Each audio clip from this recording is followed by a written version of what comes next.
Le restaurant 58 propose une alimentation en circuit court, en direct producteur, dans un rayon de 58 km.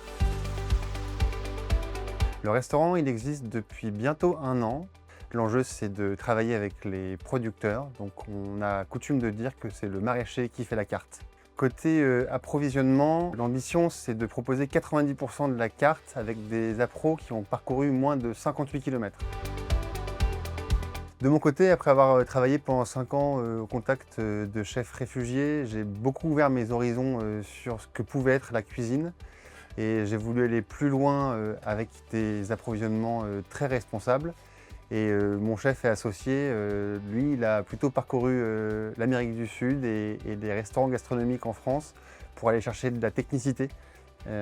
Et si on a voulu porter ce projet de cette manière-là, c'est qu'on voulait démontrer que c'était possible et on voulait avoir le rôle d'ambassadeur pour montrer ce que le territoire était capable de proposer en termes d'alimentation.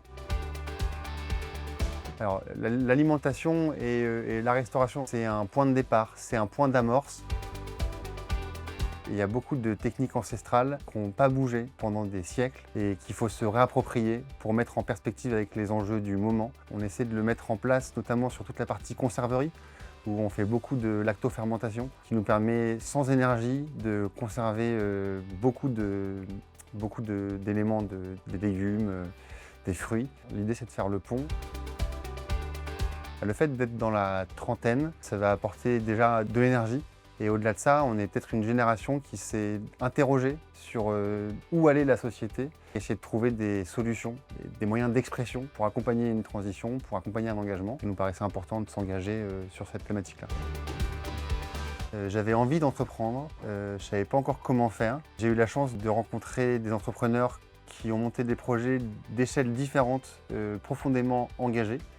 Et j'ai passé donc 5 ans chez les Cuistots Migrateurs, qui est une entreprise qui emploie plus de 30 personnes aujourd'hui, dont près de 50% du staff est réfugié statutaire. Ce type de rencontre, ce type d'expérience, ça forge aussi la manière d'entreprendre. J'ai fait beaucoup de woofing, j'ai vu des fermes en Irlande au milieu de nulle part qui étaient capables de nourrir des villages, parce que c'était du collaboratif, parce que c'était produit intelligemment, pas dans une recherche de productivité, mais dans une recherche d'efficience. De qualité de ce qu'on sortait. Et ce type de rencontre-là, ça témoigne que c'est possible. Ça témoigne du fait qu'en se retroussant les manches, en se posant les bonnes questions, on peut aller loin. Dans 10 ans, j'espère que je suis encore nivernais. J'espère qu'on a monté 3-4 marches en termes de potentiel d'accueil. Si on peut faire grandir en allant prendre d'autres angles d'attaque, un bar à manger, une épicerie fine, une conserverie, du traiteur. Rester sur ce thème de l'alimentation, garder l'alimentation comme point de départ et continuer à être ambassadeur sur l'immense potentiel qu'a la Nièvre et qu'a l'alimentation pour bouger les lignes.